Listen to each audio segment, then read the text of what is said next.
کتنی بڑی بات ارشاد فرمائی، فرمایا لا تقنطوا من رحمت اللہ، تم نے میری رحمت سے نا امید نہیں ہونا۔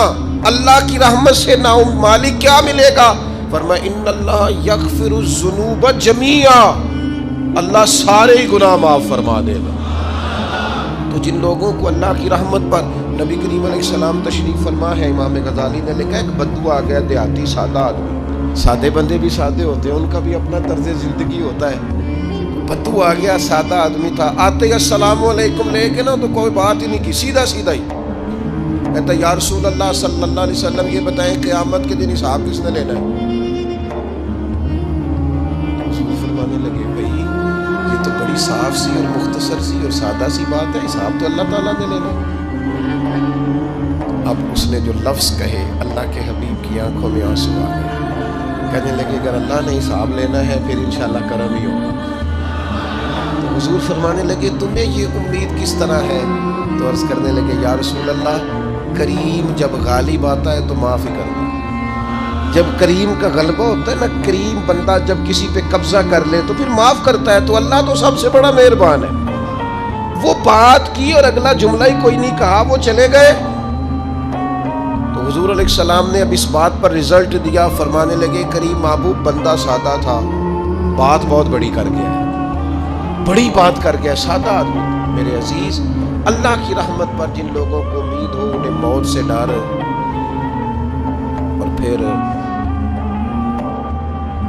جن کو محبوب کی ملاقات کا شوق ہو نا،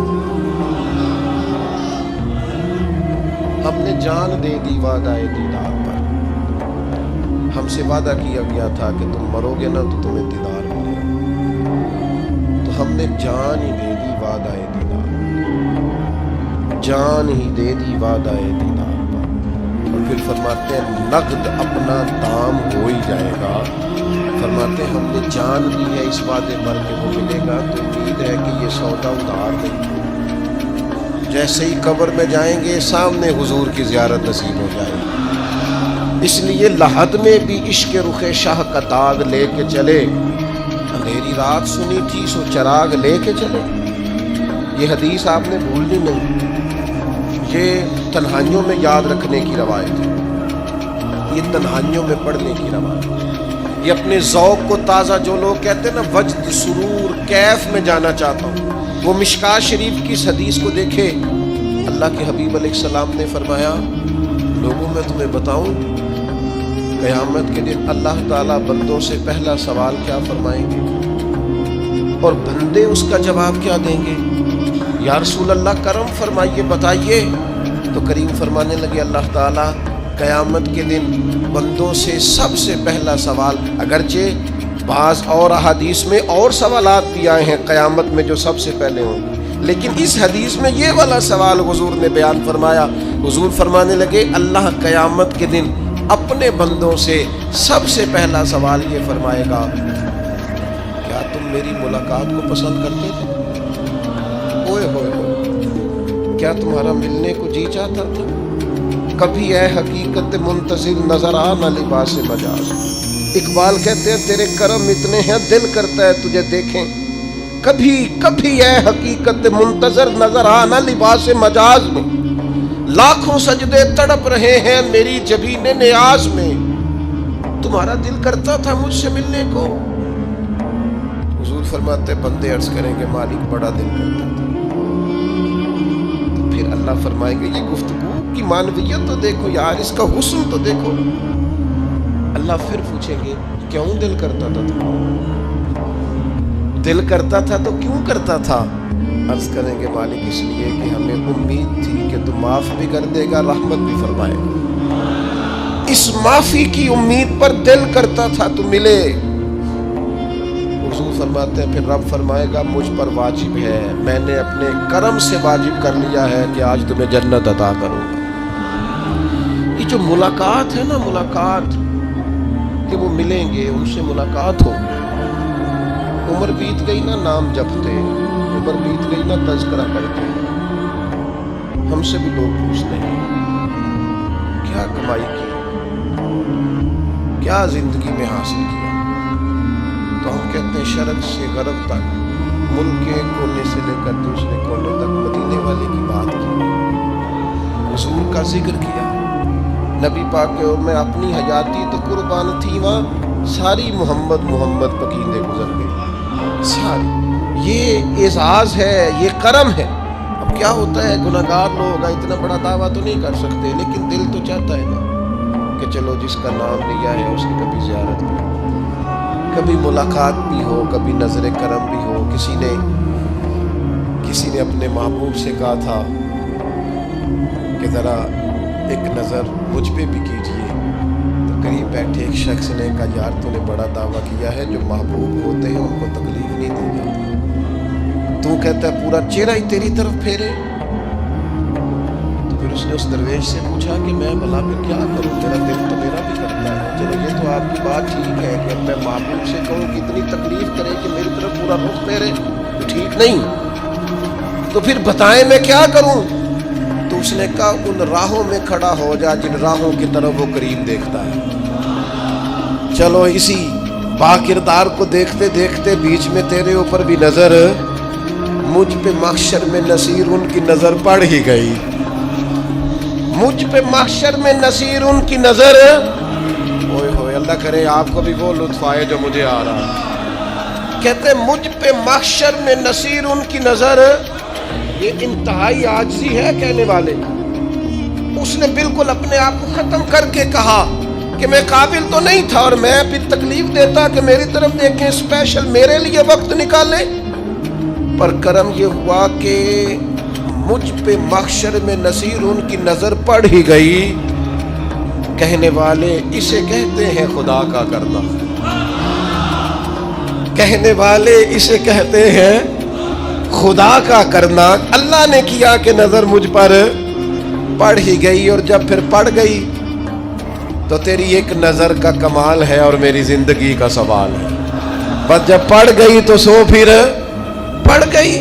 موت سے وہ بندہ کبھی نہیں ڈرتا جسے ملاقات کا شوق ہو، ملنا چاہے داتا علی اجویری سے اور موت سے ڈرے، ملنا چاہے حضرت غوث پاک جیلانی سے اور پھر موت سے ڈرے، زندگی گزری ہو علی علی کرتے پھر موت سے ڈرے، عمر بھر سیدنا عثمان غنی کی سخاوت کی بات کی ہو اور پھر جنت میں جا کے ان سے ملنے کا شوق پیدا نہ کرے، ساری زندگی سیدنا فاروق کا عدل بیان کیا ہو، ساری زندگی ان کے انصاف کا تذکرہ کیا ہو، پوری امت کو بتایا ہو کہ اگر جینا چاہتے ہو تو عمر کے رستوں پر چلو، اور پھر یہ موت سے ڈرے اور مر کے جناب فاروق اعظم کی زیارت کو پسند نہ کرے۔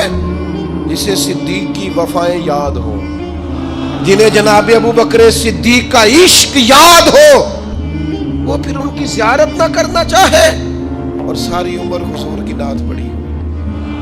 مانا نہیں آتا تھا پھر بھی کہا بلغ العلا بکمالہ کشف الدجا بجمالہ حسنت جمیع خصالہ صلو علیہ والہ سے نہیں ترجمہ آتا تھا، پر جب بھی کو پڑھتا تھا یہ بھی جھومتا تھا، مولا یا صلی وسلم دائماً۔ میں آپ کو بتاتا ہوں توتلا آدمی، توتلا اور دیوانہ مجذوب بیچارہ، سمجھ نہیں، توتلا بولنا بھی ٹھیک نہیں آتا۔ مجھے نماز کا سلام پھرا تو وہ جلدی آ گئے، اور ایک مجذوب آدمی تھے، سادے تھے، تو سلام لی تو کہنے لگے میں گل کرنی سی، تو میں نے ان سے کہا کہ تھوڑی دیر کے بعد ملتے ہیں۔ سادہ آدمی ہے، اللہ مجھے معاف کرے، میں کوئی نقل تو نہیں ان کی اتار سکتا، اس زبان کو ہم توتلی نہیں کہتے، ہم اس زبان کو بلالی زبان کہتے ہیں۔ یہ بڑی خوبصورت زبان ہوتی ہے، یہ جو توتلے لب و لہجے ہوتے ہیں نا، وہ جب بچہ پوری طور پہ اماں نہیں کہہ سکتا، توتلا ہوتا ہے تو کوئی مزہ آتا ہے اماں کو اماں کہلوانے میں۔ جب وہ پوری طور پر باپ کو بابا نہیں کہہ سکتا اور توتلا ہوتا ہے تو کوئی مزہ آتا ہے کہنے میں۔ وہ جب دادی نانی دادا کہتا ہے تو دادے کا دل کرتا ہے یہ 100 بار کہے، کیونکہ اسے کہنا نہیں نہ آتا، لیکن اس توتلاہٹ میں جو اس کو لطف آتا ہے۔ مجھے بڑے لوگ آ کے شعر سناتے ہیں، میں نے بڑے خوشگلو نعت خانوں سے زندگی میں سنا ہے، وہ صاحب میرے پاس آئے اور میں نے کہا بعد میں ملیں گے، تو سادہ آدمی ہے، مجذوب ہے، پورا شعور نہیں رکھتا، مجھے کہنے لگا مصطفیٰ جان رحمت کے بعد، مصطفیٰ جان رحمت پہ لاکھوں سلام کے بعد، یعنی معنی یہ تھا کہ سلام کے بعد، اب بڑے بڑے سریلے بندوں سے بھی بندہ سنتا ہے میرا دل کر، اور میں نے جان بوجھ کے ان سے کہا دوبارہ کیا نہیں ذرا، کیونکہ توتلے تھے نا، میں نے کہا تو کہنے لگے مصطفیٰ جان رحمت پہ لاکھوں سلام کے بعد وہ میرے عزیز یاد رکھو ساری زندگی حضور کی نعتیں پڑھی، نبی پاک کے تذکرے سنے، اب موت سے ڈر جائیں؟ حالانکہ موت تو ایک پل ہے، پل سے گزریں گے تو سامنے اللہ کا دیدار بھی ہوگا، مدینے والے کی زیارت بھی نصیب ہوگی، تو زیارت ہوگی، اور ہر نظر کانپ اٹھے کہ محشر کے دن خوف سے ہر کلیجہ دہل جائے گا، اوڑھ کر کالا جبہ وہ آ جائیں گے اور سارے محشر کا نقشہ بدل جائے گا۔ یہ موت کا خوف نکالنے والی چیزیں ہیں، ڈر۔ اچھا مجھے ایک بات بتائیں، یہ میں امید کی بات کرنے لگا ہوں، چلیں اب یہ بات تو مشکل ہے پر کرنی پڑے گی، مجبوری ہے، کبھی کبھی ابا جی سے مار بھی پڑ جاتی ہے بندے کے بعد، تو 2-4 لگ بھی جاتی ہیں، اس وقت نا جو سب سے بڑا سہارا کسی کو نصیب ہوتا ہے وہ یہ ہوتا ہے کہ اللہ کرے اماں گھر میں موجود ہو۔ اور میں نے دیہاتوں میں کئی مائیں ایسی دیکھی ہیں جو بیٹے کے حصوں کی مار کھاتی ہیں، ابا نے ڈنڈا لے لیا ہے بیٹے کی غلطی پہ، اب اماں بیچاری سامنے ہو گئی ہے، 2-4 اس نے بھی کھا لی۔ یہ بات آپ سمجھیں، موت کا خوف نکالنے کے مفہوم میں بات کر رہا ہوں، اماں موجود ہونا گھر میں تو ابا سختی بھی کرنے لگے تو کسی وقت احساس ہوتا ہے کہ جناب یہ سختی نہیں ہوگی کیونکہ میری اماں، اور اماں پوری وکیل بن جاتی ہے، کہتی تو نہیں پتا وہ ہو گئی غلطی، وہ فلانے دے منڈے نے خراب کیتا ہے، حالانکہ ہو سکتا ہے اس نے اس کو بھی خراب کیا ہو، لیکن وہ اماں وکیل ہے، وہ وکالت کر رہی ہے اور وہ بے لوث کر رہی ہے، ہوتا ہے ایسے۔ اس بات کو سمجھ لیں اچھے طور پر، موت کا خوف نہیں، ڈر نہیں، اس لیے کہ گھر میں ماں موجود ہو تو باپ کا ڈر نہیں ہوتا، تو قبر حشر میں تو رسول کریم موجود ہے، وہاں تو نبی کریم موجود ہے، وہاں تو اللہ کریم اپنی رحمت فرمائے گا بندوں پر، اس لیے خوف نہیں، پینک نہیں، اپنی غلطیوں کا احساس ضرور کریں، اپنے اعمال پر توجہ ضرور دیں، لیکن موت کے خوف تلے دبتے نہ جائیں، انشاءاللہ صبح قیامت کرم ہوگا۔ میرے نبی پاک علیہ الصلوۃ والسلام نے تو فرمایا ہے بس ہم نے ایمان کامل لے کے جانا ہے دنیا میں، حضور نے فرمایا ہے جس طرح 14ویں رات کا چاند چمکتا ہے اس طرح میرے غلاموں کے چہرے چمکیں گے قیامت میں۔ اللہ کے رسول صلی اللہ علیہ وسلم فرماتے ہیں جسم کے جن جن حصوں پر وضو کا پانی لگتا رہا وہ قیامت میں چمکیں گے، دور سے لوگ ان کا نور دیکھیں گے، پتہ چلے گا وہ محمد عربی کے غلام آ رہے ہیں۔ یہ کرم ہوگا صبح قیامت، یہ عطائیں ہوں گی، اس لیے مومن موت سے ڈرتا۔ سیدنا بلال حبشی رضی اللہ تعالیٰ عنہ، آخری وقت ہے، نزع کا عالم تاریخ، اور یہ گفتگو دیکھیں غلاموں کی، آپ کی اہلیہ رو پڑی، کہنے لگی ہائے ہائے افسوس۔ حضرت بلال فرمانے لگے کیا ہوا؟ کہنے لگی افسوس ہے کہ آپ دنیا سے جا رہے ہیں۔ تو حضرت بلال نے مضمون ہی بدل دیا، سوچ کا زاویہ ہی بدل دیا، فرمانے لگے یہ افسوس کا مقام نہیں، یہ تو خوشی کا مقام ہے، اس لیے کہ میری آج آنکھیں بند ہوں گی، قبر میں کھلیں گی، مدینے والے محبوب سے بھی ملوں گا، حضور کے غلاموں سے بھی ملوں گا صلی اللہ تعالی علیہ وسلم۔ تو موت تو مقام مسرت ہے، اور اگر یہ مل جائے زندگی میں، ایک بدو ایمان لے آئے، ابن ماجہ میں موجود ہے، حضرت ابو ہریرہ رضی اللہ تعالیٰ عنہ حدیث کے راوی ہیں، فرماتے ہیں کہ بدو ایمان لائے اور انہوں نے حضور علیہ السلام کے ساتھ ہجرت بھی کی، ابن ماجہ میں موجود ہے۔ نبی پاک علیہ السلام نے نا انہیں ایک صحابی کے ساتھ کر دیا، اب ان کے کام کاج میں مصروف ہو گئے ان کے ساتھ۔ حضور علیہ السلام نے نا ایک جگہ سے مال غنیمت آیا تو طریقہ مبارکہ یہ تھا کہ مال غنیمت میں سب کو حصہ دیا جاتا تھا، اگرچہ وہ جہاد پہ نہیں گئے لیکن حضور نے انہیں بھی حصہ دیا، تو خود صحابی تو رو پڑے، عرض کرنے لگی حضور میں اس کے لیے تو ایمان نہیں لایا۔ حضور نے فرمایا پھر بتائیے، اگرچہ حضور جانتے ہیں کس لیے لائے تھے؟ عرض کی حضور میں تو اس لیے ایمان لایا تھا کہ میں رب کی راہ میں لڑوں گا اور میں اپنی جان پیش کروں گا، میں شہادت کے لیے ایمان لایا، مجھے یہ مال دولت نہیں چاہیے۔ تھوڑی ہی دیر گزری کہ ایک اور مارکے کا اعلان ہو گیا، جنگ کا اعلان ہو گیا۔ حضور نے فرمایا چلو، وہ گئے اور چند ہی لمحے گزرے کہ وہ میدان میں اترے اور پھر شہید ہو گئے. صحابہ کرام ان کی مقدس لاش مبارک کو اٹھا کے محبوب کے قدموں میں لائے تو نبی کریم نے کیا خوبصورت بات ارشاد فرمائی. حضور فرمانے لگے دیکھو اس نے اللہ کی تصدیق کی ہے تو رب نے بھی اس کی تصدیق فرما دی. اور پھر یہ دو جملے محبوب کہتے کہتے اٹھے اور پھر حضور نے اپنا جبہ مبارک اتارا اور اتار کے فرمایا اس بندے کو نہ اس جبے میں کفن دے دو, اس میں اسے کفن دو, اس لیے کہ تو شہادت کے لیے ایمان لائے, موت کی آنکھوں میں آنکھیں ڈال کے جیا, اپنی زندگی کمزور نہ گزار. مسلمانوں پہ کافر کا رعب طاری ہو گیا ہے. ایک تو ہوتا ہے نا کہ کوئی مدد کرنا, کوئی آگے بڑھنا, فلسطین کا نام تک نہیں لے رہے حکمران زبان سے, ذکر تک نہیں کر رہے, چینل ذکر نہیں کر رہے. اتنا رعب, اتنا کفر کا خوف, صرف اس لیے کہ ہمیں موت کا ڈر ہے. مر جائیں گے تو بستر پہ نہیں مریں گے, بیماریوں سے نہیں مر جاتے لوگ. خدا کے بندو اپنی زندگی میں اتنا خوف اگر موت کا پیدا کر لو گے. حضرت سعید ابن جبیر رضی اللہ تعالیٰ عنہ بہت بڑے فقیہ تھے.